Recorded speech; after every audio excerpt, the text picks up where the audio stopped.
You ask Tiger to solve. This deals with linear equations with one unknown. The final result is m equals 3/4. Let's solve it step by step. Swap sides. Isolate the m. Multiply both sides by inverse fraction 9/7.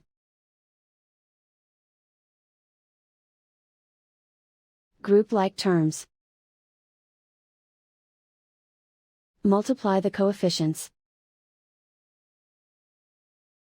Simplify the fraction. Multiply the fractions. Find the greatest common factor of the numerator and denominator. Factor out and cancel the greatest common factor. And so the final result is m equals 3/4.